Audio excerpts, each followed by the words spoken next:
We both been teammates of Steven Adams, and he's different in a great way. Yeah. One of the best NBA personalities, and if you get a chance to know Steve-O, he's one of the best people in the world. Give us any stories that you have of Steve-O. Well, you know how like everybody has trainers, like they have their own programs. Yeah. This man works out himself. He trains himself. Yeah. He rehabs himself. He lifts himself. Like This is no bullshit. people just watch him lift. Like they just like people are helping me lift. Like, you know, here, do this. Yeah. I just see somebody looking at him like he at the zoo. You know how NBA debates always spiral into chaos? Jordan versus LeBron, Prime Shaq versus a brick wall, and now Steven Adams versus every rebounder alive. 15th pick of the draft, Fred VanVleet. No, Steven Adams.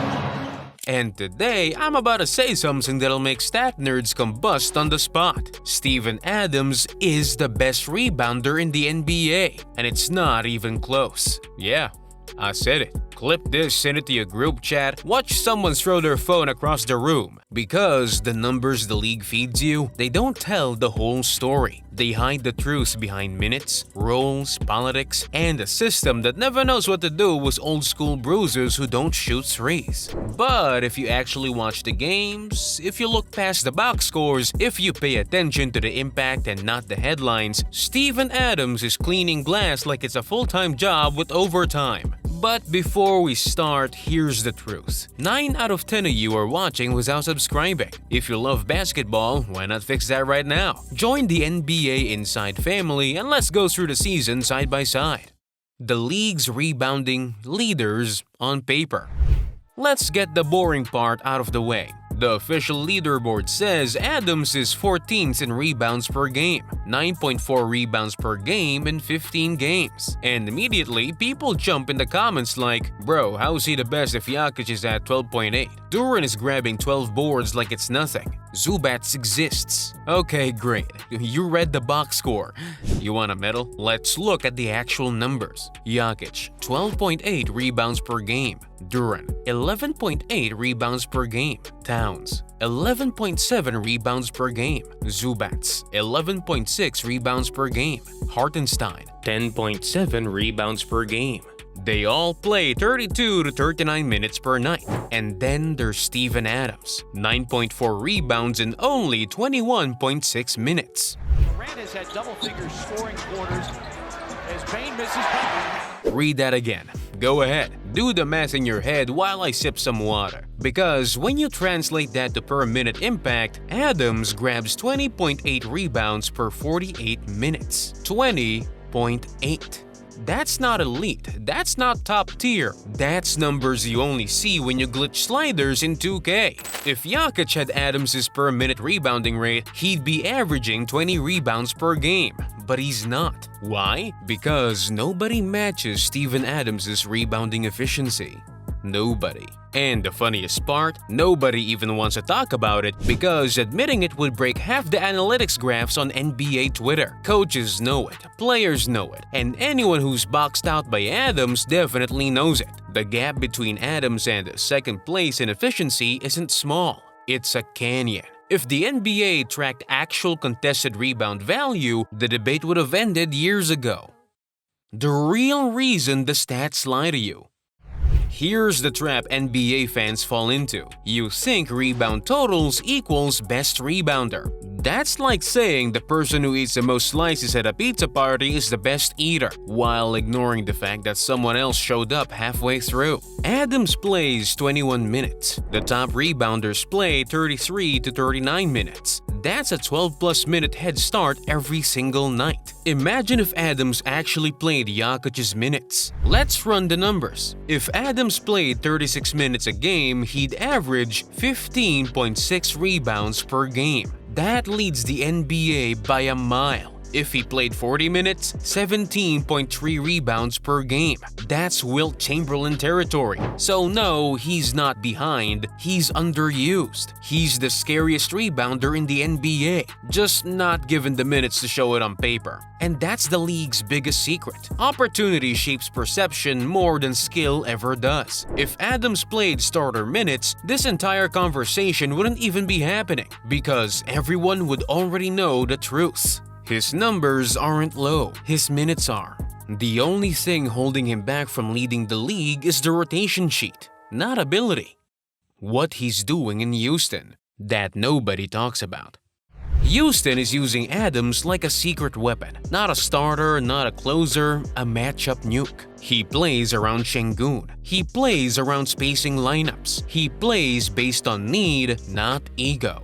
And yet, whenever he gets 20+ minutes, he hits 8 to 12 rebounds without even trying. Whenever he starts, 11.3 rebounds per game casually. And the craziest number, Adams plus Şengün equals plus 29.9 net rating. A lineup with two old-school bigs in 2025 is destroying the entire league. That doesn't happen unless one of them is an elite rebounder and defender who completely controls possessions. The Rockets coaching staff openly trusts Adams to stabilize games the moment things get messy. Need toughness? Adams. Need a stop? Adams. Need someone to make your young guys look competent on the glass? Adams again. He isn't just part of Houston's success, he's the foundation of it every time he checks in. The 4-minute twist. The NBA is measuring rebounding wrong. Here it is. The twist. The moment that flips the entire argument on its head. Rebounds per game is the worst possible way to measure who the best rebounder actually is. There, I said it. The NBA changed, spacing changed, roles changed, minutes changed, but the stat stayed the same. A 14th place ranking in 2025 doesn't mean what it meant in 1995, or 2005, or even 5 years ago. The real question isn't who grabs the most rebounds, it's who controls the boards every second they're on the floor. In this thing. There's Green on the drive. There's Adams with the finish.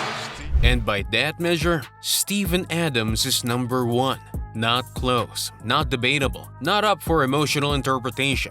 There is nobody in the league who rebounds more efficiently per possession, per minute, per role, per opportunity. Nobody boxes out like him. Nobody seals space like him. Nobody manipulates rebounding angles like him. Numbers lie. The film doesn't. Coaches don't game plan for raw totals. They game plan for threats. And Adams is a rebounding threat the moment he crosses half court. Analytics departments privately rave about his box-out gravity, something most fans never even see. Advanced tracking shows opponents take far fewer second-chance shots when he's on the floor. That isn't luck. That's dominance. Why his impact is way bigger than his minutes. Rebounding isn't just collecting misses, it's ending possessions, it's creating extra possessions, it's breaking the opponent's rhythm, it's controlling pace, it's dictating the flow of the game. Adams does all of that in half the minutes. And you know what's wild? Houston is a top rebounding team only when he plays. When he sits, they drop. When he returns, they dominate. That's not a coincidence, that's value. And value is greater than box score totals. When Adams checks in, the entire energy of the game changes. Suddenly, teams can't crash the boards freely. Shooters start hesitating because missed shots become turnovers against them. Guards stop driving because they know Adams will reset the possession the moment the ball bounces. His presence alone reshapes the geometry of the court. The historical truths people forget. Steven Adams has been this guy for a long time. Career averages 8 rebounds per game. Peak season 11.55 rebounds per game.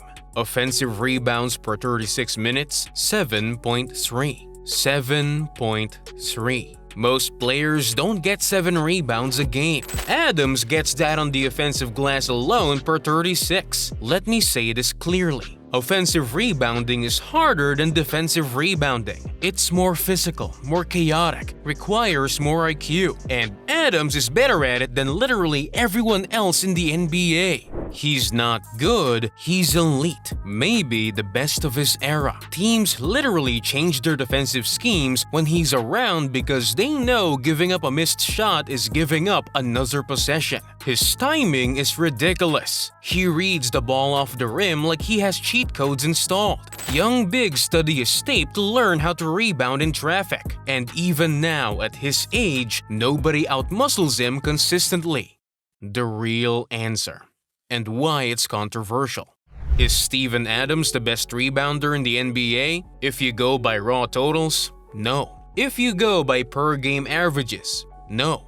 But if you go by efficiency, per-minute domination, box outs, offensive rebounding, impact on winning, lineup performance, physicality, consistency, film analytics, then the answer is yes. He is the best rebounder in the league, and it's not even close. He doesn't need 38 minutes to do it. He doesn't need every rebound funneled to him. He doesn't need the offense built around him. He just needs to check in. And the moment he steps on the floor, the entire rebounding landscape of the game shifts instantly.